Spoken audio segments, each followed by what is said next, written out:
Our Europe editor Catherine Nicholson is covering events for us in Strasbourg. She joins us now. Catherine, tell us about the motion which has been passed overwhelmingly by the European Parliament. How have events played out there today? Well, the vote on Hungary really has been the buzz of the day, as you said. The debate on it happened yesterday. We heard a presentation of the report, the motion that's being brought against Hungary by its author, Judith Sargentini. It listed some specific examples of breaches of rule of law, of democracy, degradation of the judiciary. For example, the report stated that many members of the judiciary had been forced to retire and then been replaced by judges chosen by the government, so saying that that's a degradation of citizens' fundamental right to independent judiciary in Hungary. It also talked about human rights for Hungarian citizens, the treatment of refugees. We heard Viktor Orban give a very defiant response to that yesterday, and he predicted the result today. He said in his very first comments, "I know that you're going to vote in favour of this motion, you're going to vote against me." But essentially for him, he sees this as a witch hunt against Hungary. That's how he was framing it. He was talking about how Hungary has Christian values. Hungary is a country that's defended democracy, while others in Europe have inherited their democracy. So really quite a clash here. And what was key today was which way the members of his own political family were going to be voting.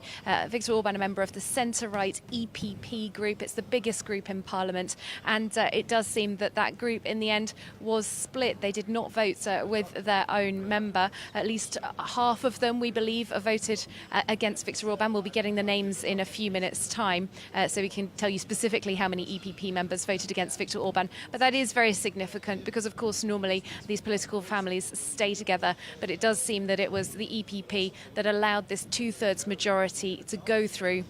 Only by around about a 20-vote margin, I ought to say, but still a two-third majority of the European Parliament taking this unprecedented step in this unprecedented vote today. And Catherine, just tell us, what does this all mean for Hungary? The ultimate decision, of course, in terms of punitive measures, won't actually be decided by the European Parliament itself, will it? No, that's quite right. What people need to remember is that the European Parliament is just one of the decision-making bodies within the European Union. The ultimate decision on whether to sanction Hungary would be taken at the council level. The council is made up of the individual heads of state and government of the member states. So Emmanuel Macron, Angela Merkel, Theresa May, the heads of state and government will take that final decision. And we already know that these sanctions against Hungary will be blocked. Hungary has a pact with Poland, another country that's had the threat of this Article 7 proceedings.